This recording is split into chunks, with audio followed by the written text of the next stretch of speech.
Nice venue.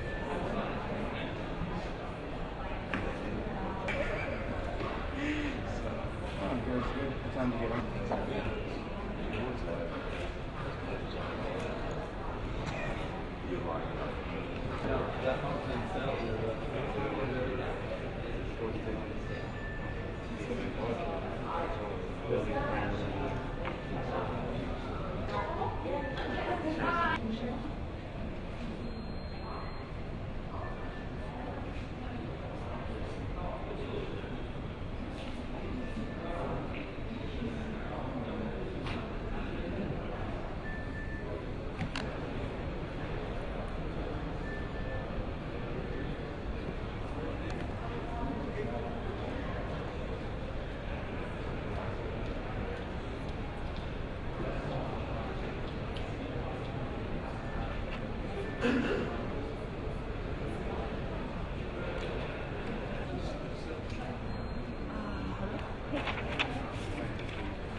Shall I write to you?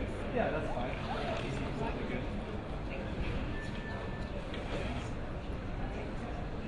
Do you know that I went to the market? Those are the lovely passwords with the letter right? Available from inside. Okay. Are you staying in a good hotel? There's also continental Wi-Fi in the hotel, which is yes. Yeah. The official card, the promotional flyer from Monaco, 20 minutes from Monaco. Have you been attending all of them? No, not for a while. I've been going to Monaco for a while. Alright, so welcome back. Yeah, we'll do that. Yes. Okay.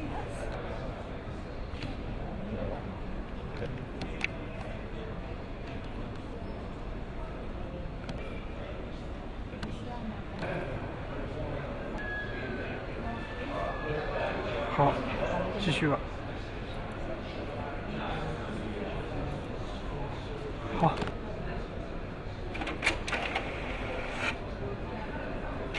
你好。你们是找就是提供衣服的是吗？你们是 MP 吗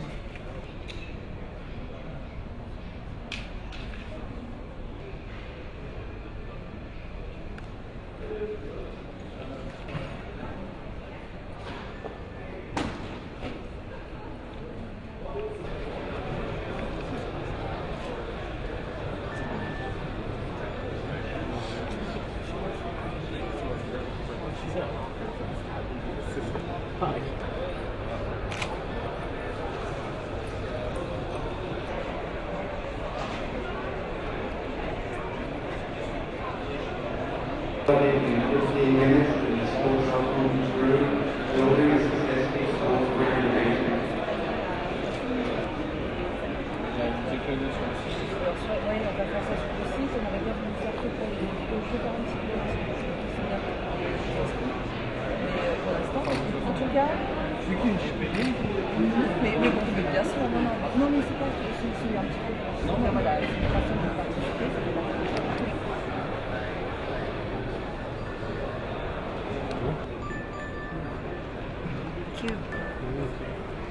As a way of 它这个，有的显示照片，有的不显示，不显示的话就。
French came to mind.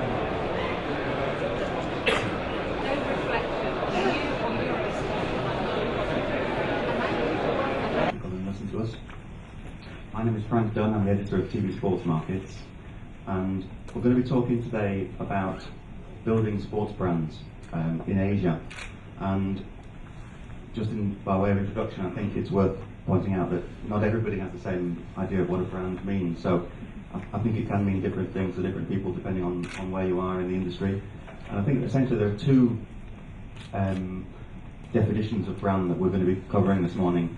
One is brand as a sponsor, a company who associates its name to an event or a team in order to use that sport as a global platform. And the other is the brand as, in a more general term, of the identity, so which can be the brand of a sports league or a sports team or even an individual player. And I think we're going to be looking at both of those areas this morning. And at the end of the session, the last 5 or 10 minutes, I'll throw it open, and if anyone's got any questions, we'll try to cover as many as we can. Just to introduce our panel, we have an extremely distinguished panel bringing a lot of experience and a lot of different perspectives to the question. Beginning from the left, we have Jörg Davidser from DFL Sports Enterprises. I think the Bundesliga probably is one of the biggest success stories in world sport in the last 10 years. I think for a number of years that the growth and the work of the Bundesliga was perhaps slightly underneath the radar until last May, when we had the All Bundesliga Champions League final, and the secret was out. So nobody could not be aware of the success of the Bundesliga from that point. There was huge media attention and a lot of focus. There were journalists from New York to New Delhi exploring the new model, the German model, and what it was doing in football. And obviously the Bundesliga, the success of the Bundesliga has been both on and off the field. And in terms of the off the field success, Jörg is one of the architects of that, and has been very involved in media rights and commercial strategy. So if you could give a nice warm welcome please to Jörg Davidser.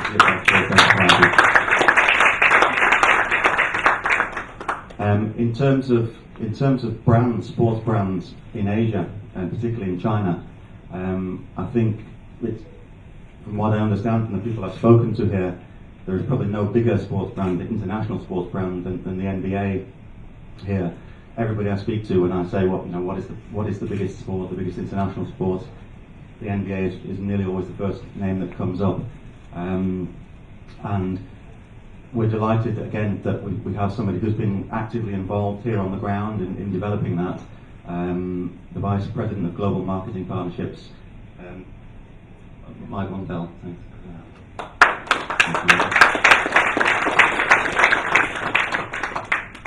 And finally, I think all of you will know Dentsu. It's a company which probably needs no introduction at all. Heavily involved in sport across a whole range of activities for over 30 years, and very close associations with some of the biggest sports events in the calendar, from the Football World Cup to the Olympics, IAAF events, across a whole range, very multifaceted organisation, from everything from marketing, selling airtime around sports events, selling television rights, increasingly areas like production and new media.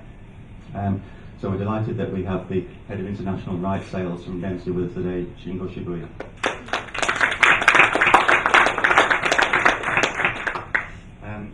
I'd like to begin with a question to Michael. Given that perhaps the NBA is the most iconic brand here in China for international sports, could you tell us a little bit about NBA China, what it is, why that was created, when, and then what the thinking was behind that? Sure, thanks Frank, and thank you to the panelists and to everyone here joining us this morning. It's a privilege and an honor to be here. The NBA and the NBA China specifically, we benefit from having a long history and a long runway in China. The game of basketball isn't new to China. It's been in China over 100 years. And the NBA specifically has been broadcasting games on CCTV for the last 27 years. So certainly I think that positions us uniquely here in the marketplace. The fan base here is so sophisticated and so passionate, so knowledgeable. They understand our game and they understand our product. It's a unique and different proposition for us. For myself, coming from America, where the NBA maybe doesn't hold that same position as it does here in China. Certainly very wildly popular, but the NFL certainly, I think, speaks for itself in the U.S. Coming here to China and seeing the way it's received and the way it's welcomed, it's staggering. So we're very grateful.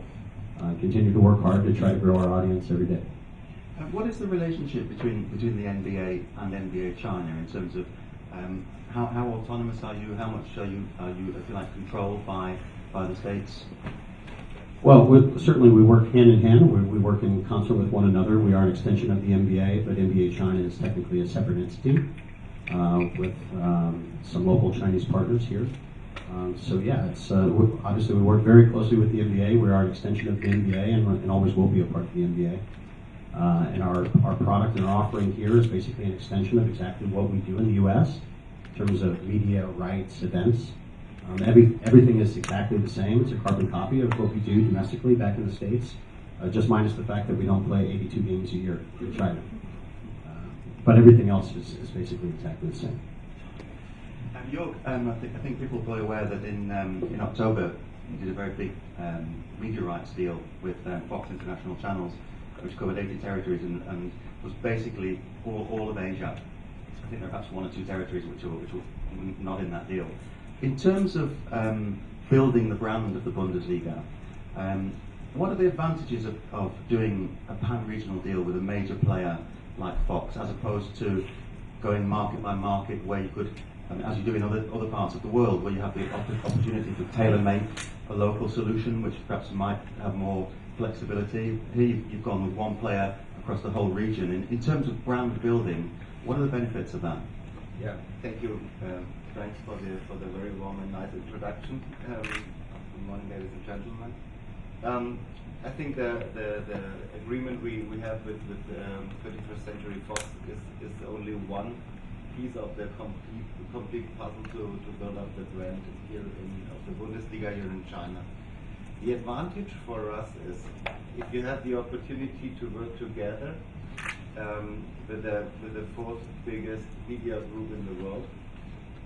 This brings a lot of opportunity. And if the fourth biggest media group in the world is giving a lot of trust to you to have for German situation long-term contract of 5 years, this means that they are believing in you, that they are believing in our league, that they are believing in our sports.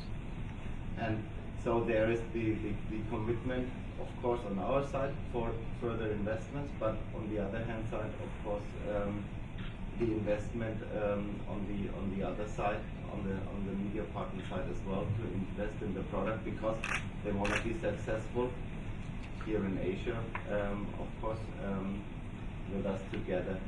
This means a lot of opportunities in regards of cross-promotional activities.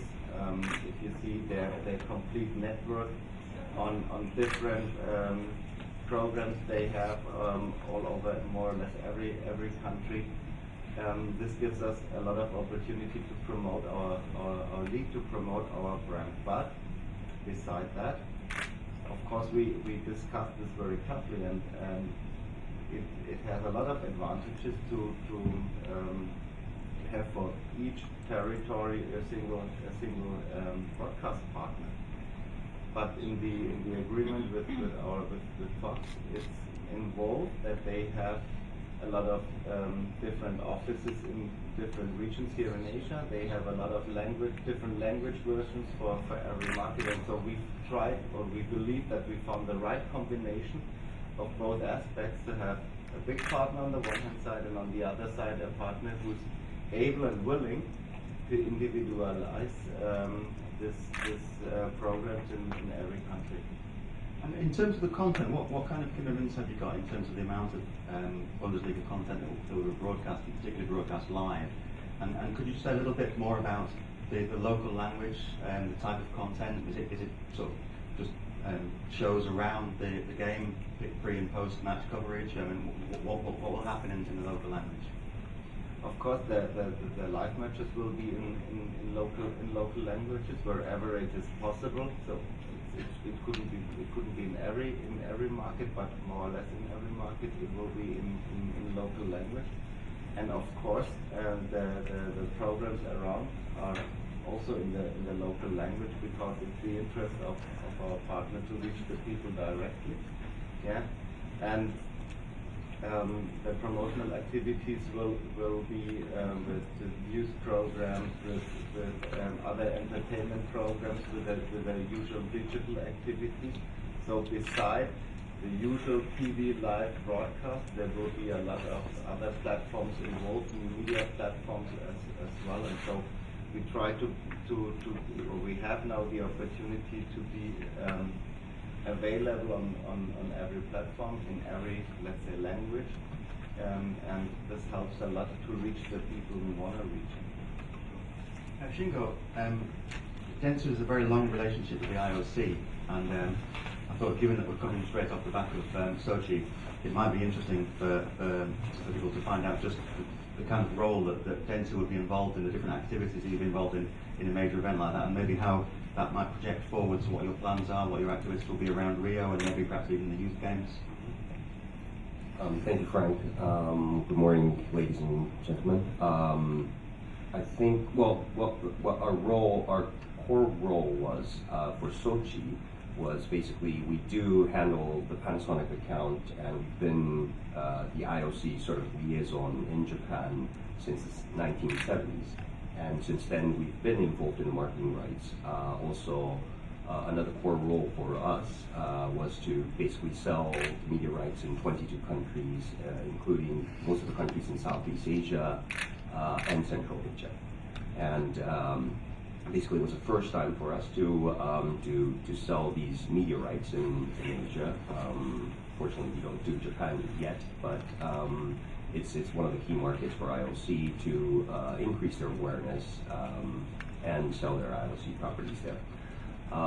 Leading up to Nanjing Youth Olympics and Rio, I think what we are trying to focus is when we presented our idea to IOC to become a media licensee in this region, we sort of explained the difficulty that a lot of the Asian broadcasters are facing. For example, Olympics, a few disciplines like boxing, badminton, table tennis, a few disciplines are already popular, but they kind of only follow it during the Olympics, and then they sort of disappear. And these things are something that we need to improve. We have an experience through our relationship with FINA, the Swimming Association, and IWF, the Athletic Association, that we try to bring some events in Asia, try to increase awareness of these events. And through those experiences, we did realize that it's important to sort of customize the content to bring it over to Asia. Also, it was very helpful that we do have the Youth Olympics in China, in Nanjing, in August this year. And also, it's recently announced that there's 2 Olympic Games, the Pyeongchang Winter Olympics in 2018 and 2020 Tokyo Olympics. So leading up to the whole roadmap that IOC is writing, we're trying to give them a lot of help and consult them in the right direction, how they can promote their properties within this region. Okay. I mean, I think we've talked so far a lot about brand events or league events. You mentioned Panasonic. I mean, that's one of the clients that you've had a very long relationship with. In terms of building a brand for, a corporate brand for an organization, what does Dentsu do? What is your role? Well, the first thing that we do is we sell the sponsorship to become a sponsor of the event. But it's not just simply becoming a sponsor, especially for the Olympics. There's no billboards.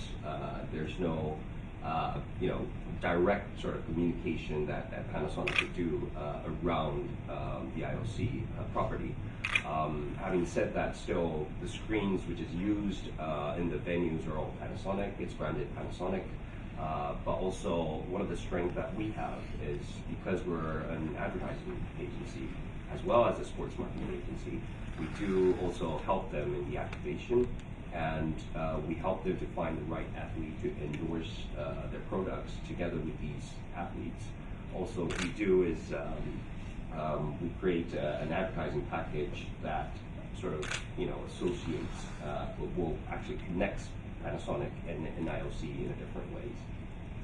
I mean, you picked up on athletes there, and just to say that more widely, Michael, obviously, I think everyone knows that associates the NBA in China with one particular player who is hugely important in the success. I mean, could you talk about quite how significant Yao Ming was for growing your brand here, and maybe what's happening now that he's retired, what has been an impact on ratings or an impact on other commercial revenue?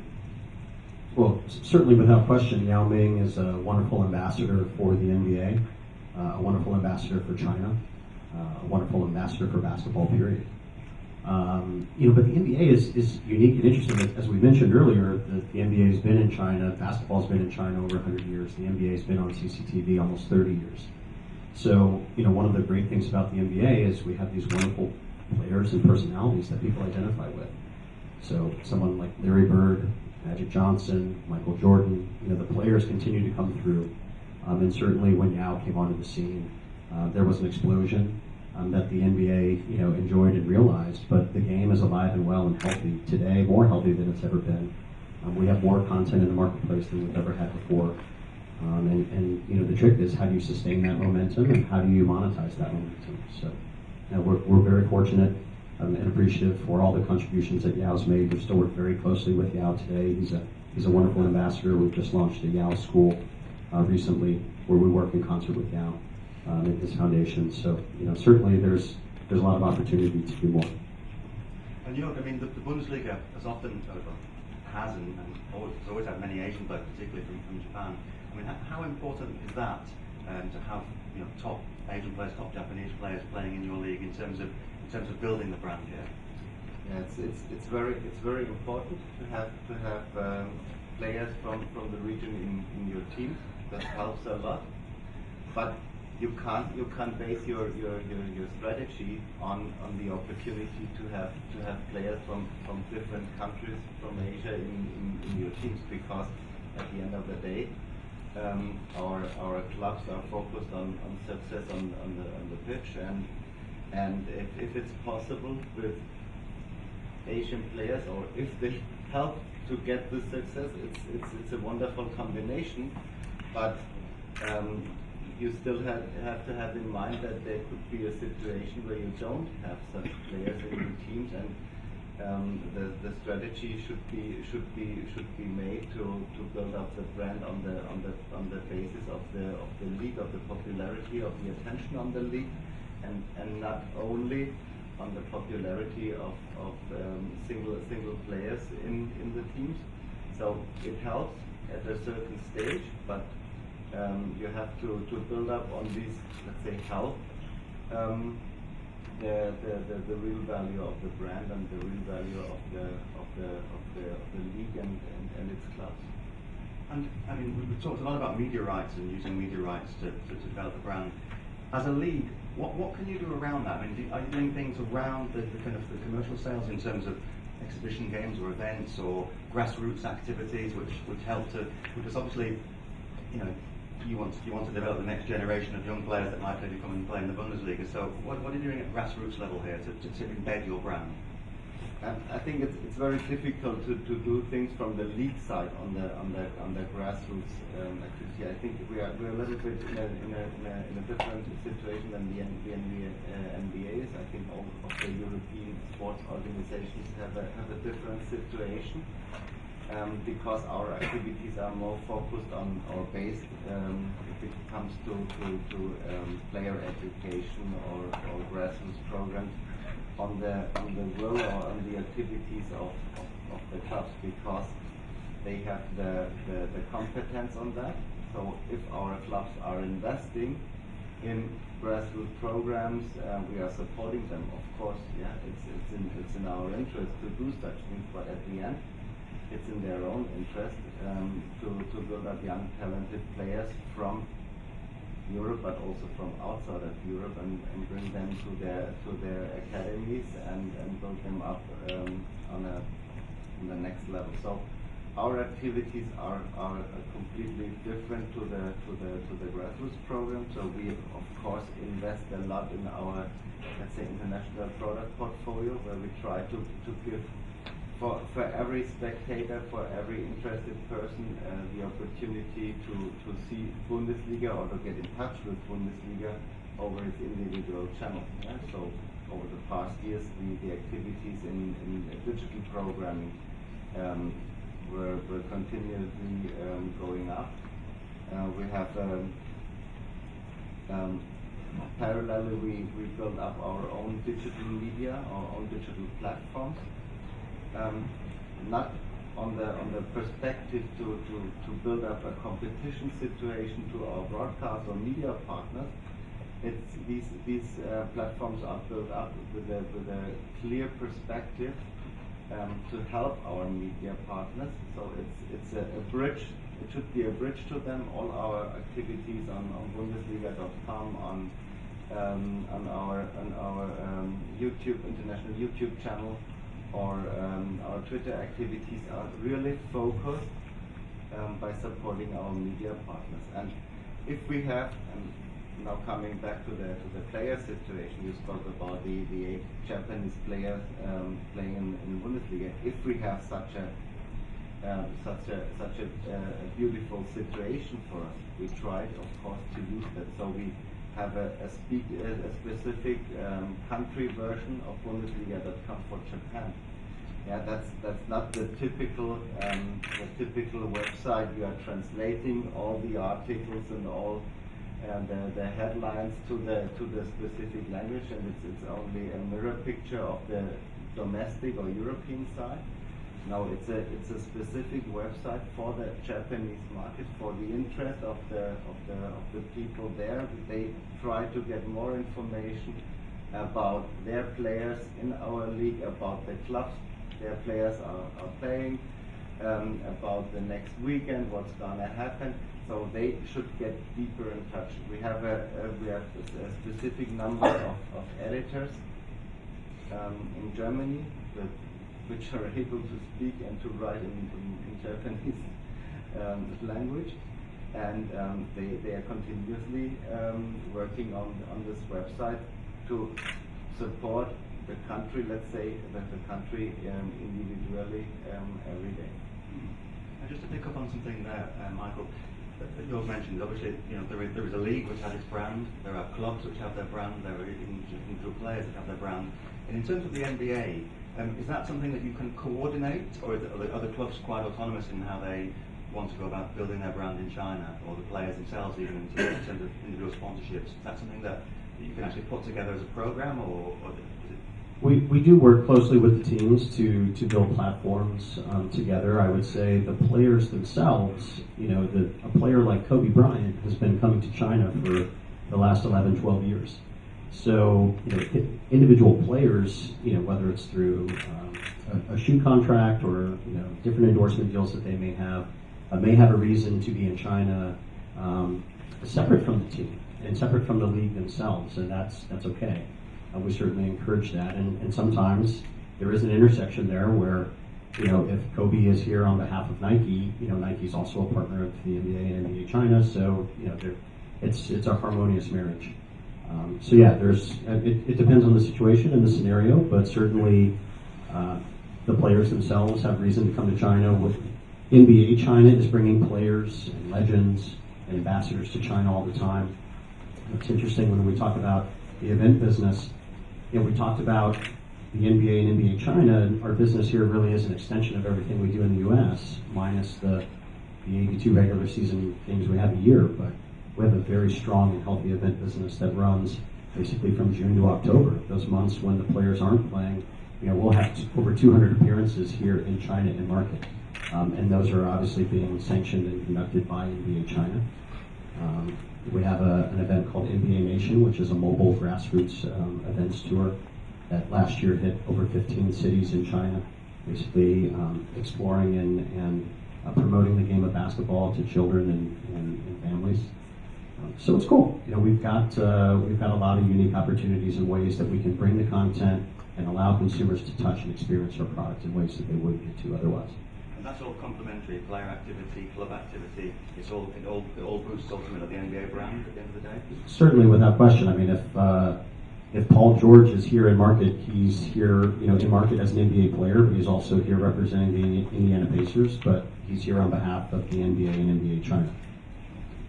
I think it's an interesting aspect, the player situation, because with these new opportunities about the social media and digital activities, of course, the activities or the individual activities of the players have also grown rapidly.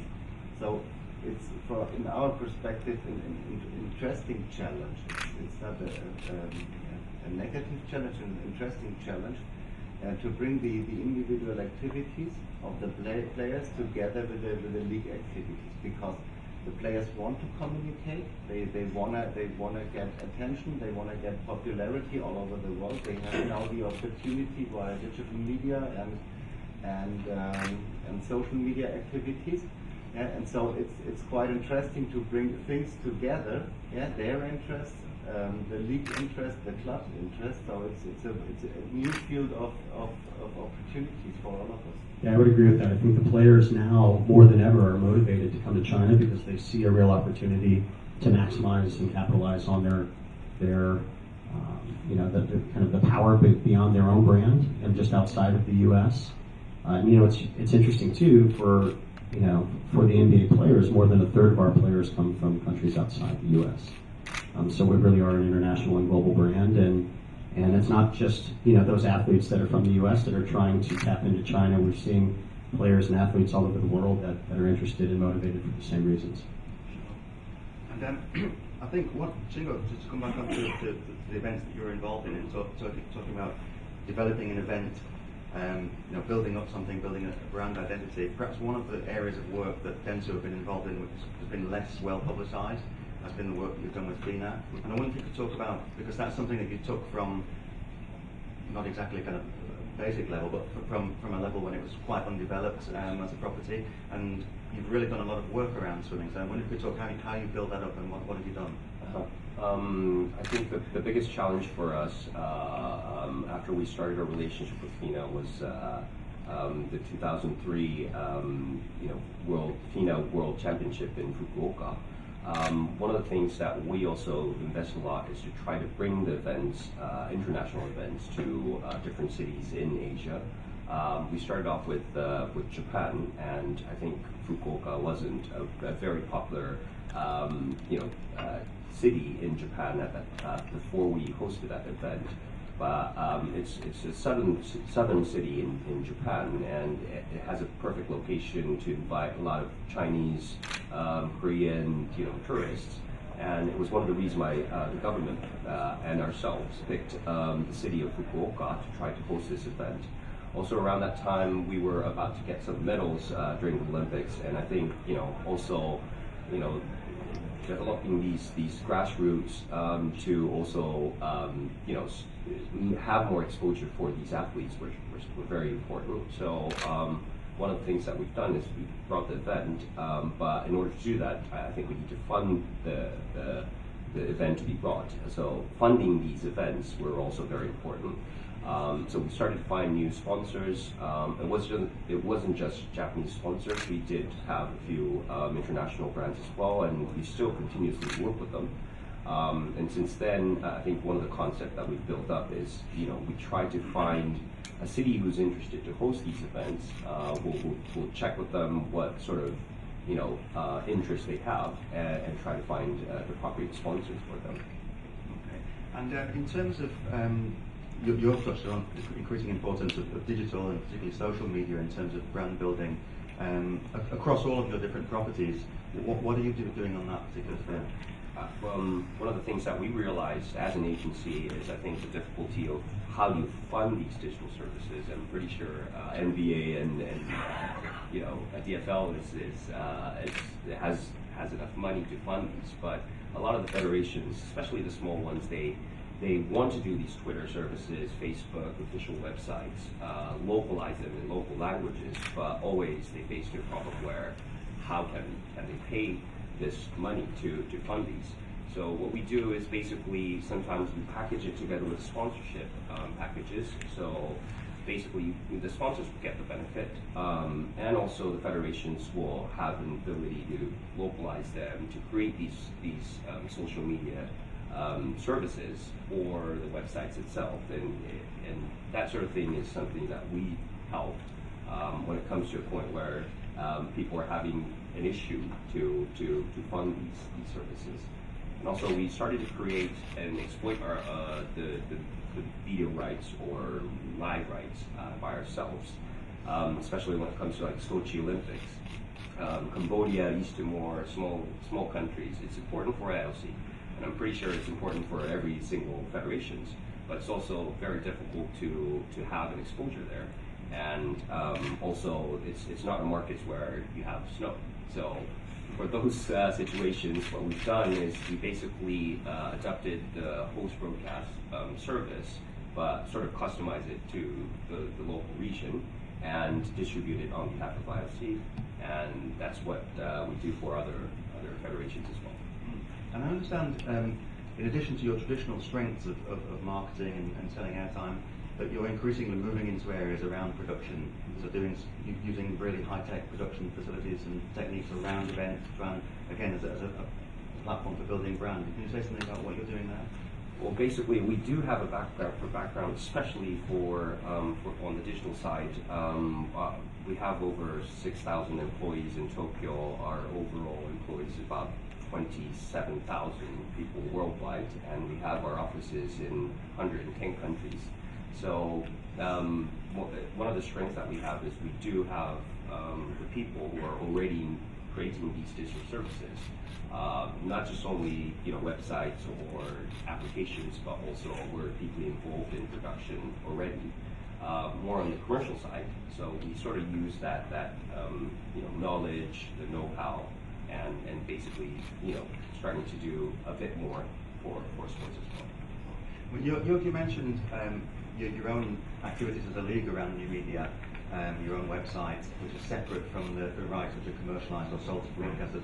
What kind of content are you using in your own? Because obviously you don't want to clash with the rights that you're licensing to broadcasters, but you need to have something which is engaging enough to have a value. So how do you find that balance? It's always a tough discussion, especially a tough discussion with the broadcasters or with the potential broadcast partners to define the right carve-outs. First, as I said, you have to convince them that you don't want to do anything negative, that you don't want to hurt them, you just want to support them, and they always tell you, yes, but believe us, we will do the promotion for you, and you say, okay, that's pretty nice, but we try to keep the things in our hands as well. Then we have the specific situation that beside the Bundesliga has 3 subsidiaries. One is responsible since 2006 for the signal production, for the host production. EFL Sports Enterprise is responsible for all of the commercial aspects of sales. And since 2013, there is since 2012, there's a platforms. Starting from highlight and preview shows for the usual TV production, but as well for Bundesliga.de.com, the different country versions, as well as the services for YouTube and Twitter, and so it's coming out of one hand. So you have to have in mind that one person is having an interview with a guy, for example, Bastian Schweinsteiger. Yeah, and this interview will be used in different ways on different platforms. You will see the sports-related aspects on the preview show. Yeah, some parts will be used on Bundesliga.com, and there will be some specific interest things on the YouTube channel, because the usual YouTube subscriber or user will not be interested to see something about sport, or the typical thing he wants to have something special. Yeah, and so there's a multi-usage of the content we have. Digital sports has also the opportunity to have in background the world's biggest sports library. Since it's the foundation of Bundesliga in 1963. They have all material of Bundesliga on a digital basis, and they could benefit out of that as well. So you have the opportunity to history things, to have to compare a former player with an actual player, and so there are a lot of opportunities to attract people and to speak to people directly. And I would say that we are with these opportunities just at the beginning. So we will learn over the next time a lot of things. We will make a lot of mistakes.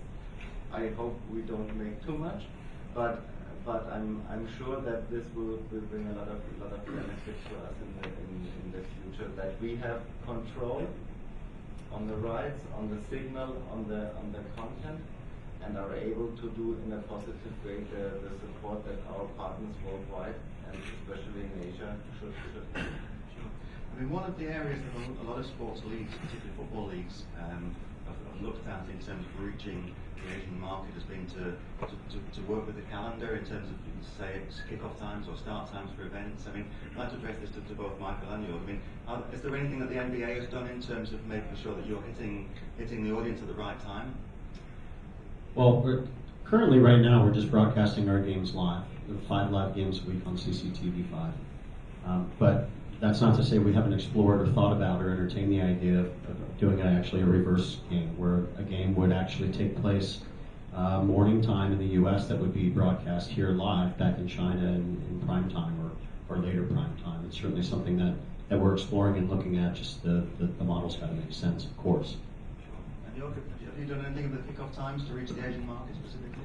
As every league in the world, we of course discussed that internally, but it was a very short discussion.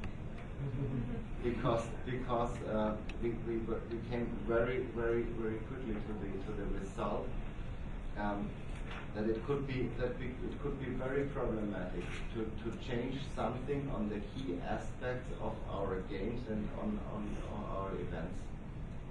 And if we would have a kickoff time, maybe 12 o'clock noon time on a Sunday, this would be quite interesting for different people all over the world. But at the end, I think the people in Germany, which are part of our event, which should come to the stadium and should bring us, in average per match, more than 40,000 or 44,000 people, wouldn't be very happy or glad about this situation. And so our DNA is to have a very strong domestic product, and we try to do whatever we can to support people, if it's in the Western Hemisphere or in the Eastern Hemisphere, by attracting the people there. But if we go too far with our domestic or with our product itself, it will hurt the product, and then it will damage the success of our media partners worldwide as well. And security situation, because they try to have the most attractive or the highest rivalry matches on noontime before the pubs are open.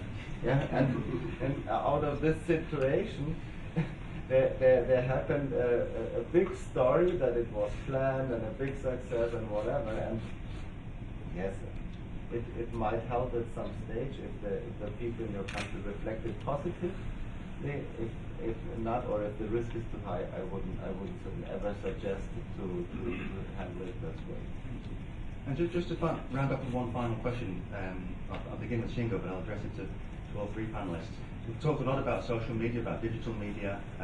In the overall ecosystem of media coverage, what is the relative importance? And it strikes me that still traditional TV coverage, live TV coverage, whether it's a free-to-air operation or whether it's a pay television, is still ultimately the real engine driving brand building. not just in Asia, but everywhere. Is that your experience, Hugo? I think it's changing almost every year. We started to discuss about second screen sometimes. Also, everybody is working on these digital platforms, especially when it comes to the kickoff time that we've discussed. I think for the Asian people, still, if you do have a digital service, then you can check the highlights right after the match.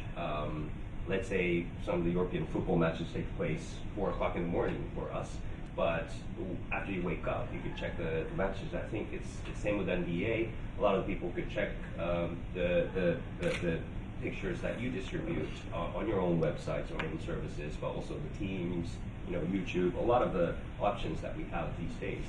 I think the infrastructure is also very important. Korea and Japan, probably in this part of the world, is very, we have a very stable connection with LTE connection, and that also drives the whole service. Also from an advertiser's point of view, let's say if we pick up a sponsor like Coca-Cola, when we try to sell a TV ad for Olympics or for any other sports events, they're no longer interested to only sponsor the live coverage. They're interested to know how they can integrate their own digital service, their own platform, together with these sports, events or leagues or federations. And I think that sort of thing is very important now.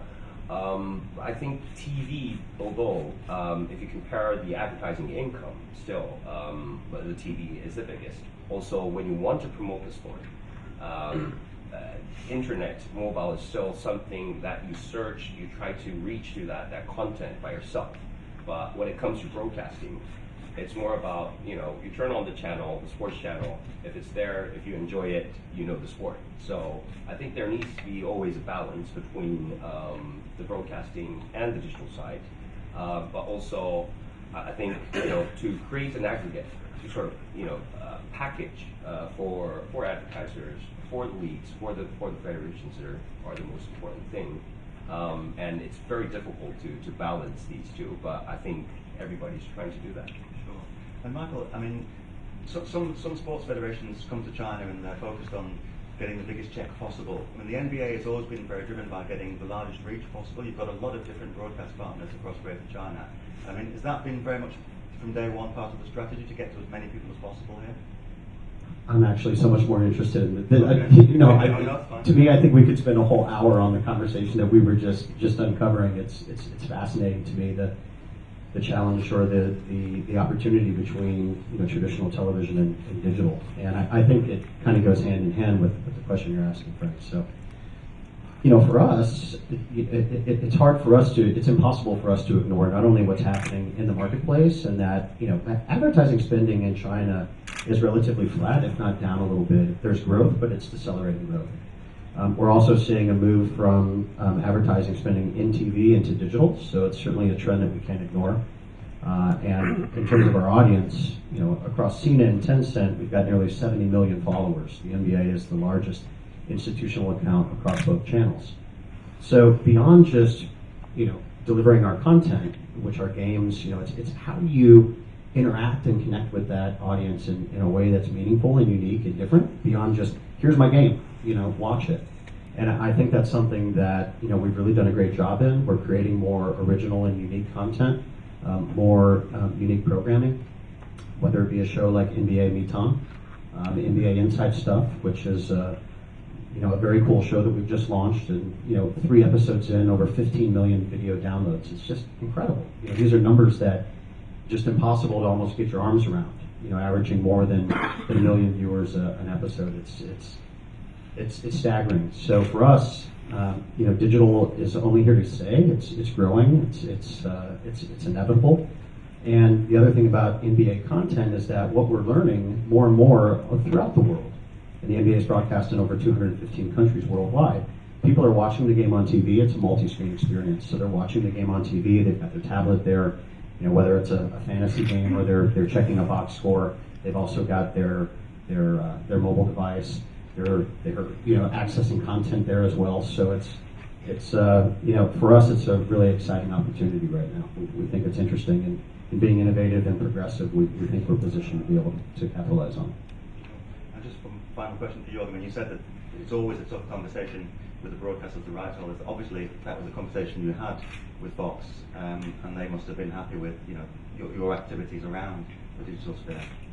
Yeah, I think beside our own activities, we try to combine that. So we try to bring things together. They have their digital or social media activities as well.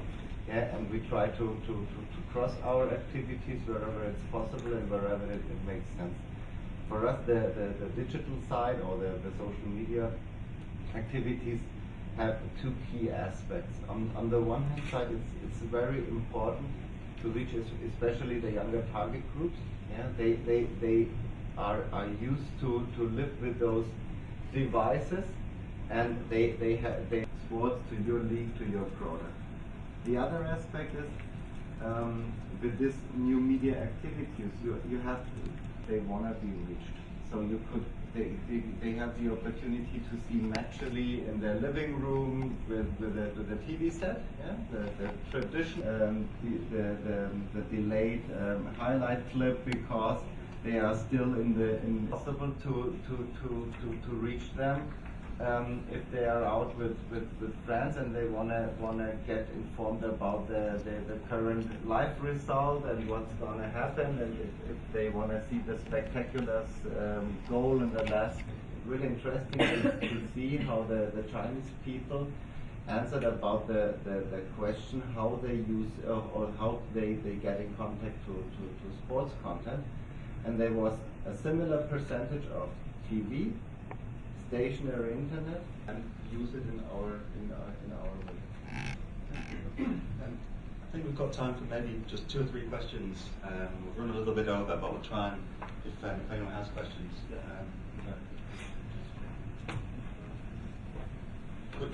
Could you introduce yourself and say which member of the Editor of Sport Business International magazine. I have a question for everyone on the panel.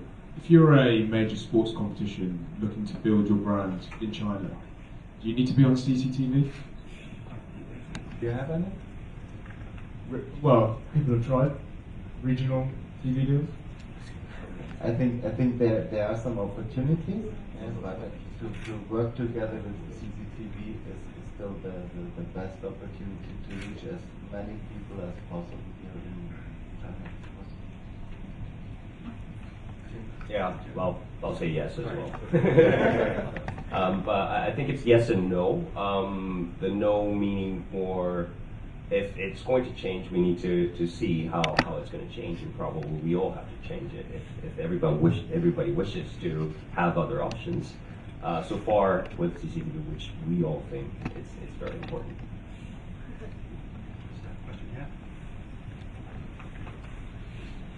Important is it for the NBA China to have a strong grassroots basketball participation here, and tied in with that a strong, successful national team, unlike the situation this year where they failed to qualify for the FIBA World Cup. Yeah, important. Especially when we talk about, when we talk about challenges that we have here in China, which there aren't a lot, but one of the challenges is our game. There's such an emotional connection that people have with our product. And when you go to a game and when you experience a game firsthand, there's no other way you can really replicate or translate that sense of emotion. So we are playing games in China. We play, as part of our global games, we play a game in Beijing and Shanghai each year. This last year we brought the Los Angeles Lakers and the Golden State Warriors to market. The year before we brought the Miami Heat and the Los Angeles Clippers. I think it really underscores our commitment to China. But is that enough? No. So, looking at programs like NBA Nation, where we've got kind of a grassroots mobile tour that goes into multiple cities in China, where we're actually introducing the game of basketball to young kids and working closely in those markets to try to grow the game and celebrate the game of basketball. I think that's important. We talked about our relationship with Yao, the Yao School, another fascinating program, and we work closely with the CBA and Dongwon, our Dongwon Basketball Academy, which is to grow the game of basketball specifically. So personally, I think it's important, to work closely with the CBA to improve and elevate the level of play here in China. One of the things that the NBA really enjoys, compared to some of the other leagues and some of the other entities that are out there, football, just as an example, because football is probably the most global and recognized sport in the world, and basketball's right there behind it. When you look at La Liga, EPL, all of the best players in the world are there, but they're playing in different leagues. I think one of the advantages the NBA has is that a third of our players are from markets outside the U.S., and all of the best basketball players in the world aspire to play in one place, and that's the NBA. So that's a competitive advantage that I think we have over any of the other leagues that are out there. And so certainly to your question, to continue to grow the game of basketball in China, to hopefully find, there's never going to be the next Yao Ming, but to find, another player when the timing's right and when the player's ready, that can step on the stage and perform at a high level. Certainly I think that's good for the NBA, it's good for China, it's good for everyone. Maybe time for one last question. The first one is for Mr. Michael Wendell, and the second one is for Mr. Shingo Shibuya-san. So the first one is because you are a representative from NBA, but like personally, I'm more like NFL. And so far, NFL has built up their brand in China. So my question to you is if you feel the threat from NFL, especially in China, the Chinese market. And for Mr. Shibuya-san, my question to you is about maybe something between Japan and China, because personally I play baseball, and I was a shortstop. I like Japanese yaku a lot, but because you are a representative from Dentsu, and I was wondering if maybe you could bring some baseball contents to China, because MLB is trying to expand their Chinese market, and I hope I could see competition between Japan and China, America in China. Okay, thank you. Yeah, I think it's a great question. The NFL is competition to the NBA in China. That's not to diminish their presence in China. It's not to take anything away from their footprint in China. In fact, I really think we're just in competition with ourselves. If we continue to work hard and approach the market the right way, that's really where our focus is and where our energy should be. And I actually would say, I would go a step further and say what's good for the NFL is good for the NBA, is good for Major League Baseball, it's good for soccer. Sports marketing in China is still relatively nascent, right? So to the extent that other brands and other leagues can continue to grow their influence and prominence in China, I would say it's good for the entire marketplace because sports marketing is still a relatively foreign concept, and trying to educate the marketers and brand directors that are out there in the marketplace, I think it's a good thing. So I would love to see the NFL flourish. I would love to see Major League Baseball flourish. I would love to see all the other leagues do well and do well on a really high level. I think it's good for all of us. To answer to your second question, I was involved actually when we acquired the MLB rights, and we still do. We've been doing it for 20 years for the Japanese market. And basically, we built up the relationship with NPB, the National Baseball Committee in Japan. We are also selling the TV rights for the national. It's like the World Series in the States. The difficulty that we always face is when it comes to baseball, you need a bat, you need a helmet, you need to learn the game. Comparing to football and basketball, it's much more complicated.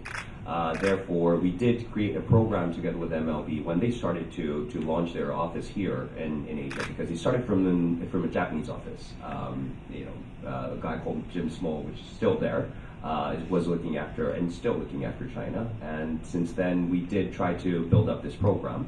But I think one of the challenges that we had is when we hosted the World Baseball Classic, which is like the World Cup for the baseball. The first two events, China was invited, but always Taiwan, Korea, and China beat them with a big gap of scores. So I think we still need to have a lot to do in order to promote the sport, especially in China. But we never gave up, and we'll love to continue that. My question is all about, from your perspective, how Chinese baseball people could learn from Japan instead of America. Okay. I think the most important thing for football, for NBA, for any sports, is to have a pitch or a place that you could play that sport. You know, basketball, one of the reasons why I guess in China it's big is because you go into the city and you see the basketball courts. That's same in the States, and that's why everybody's playing basketball there. The problem here is to have a baseball field. And I think that is the most important thing that we need to investing in. Okay, I think we're out of time, unfortunately. But I'd just like to thank once again the panel this morning, Jörg Davids from DFL Sports Enterprises. Thank you very much.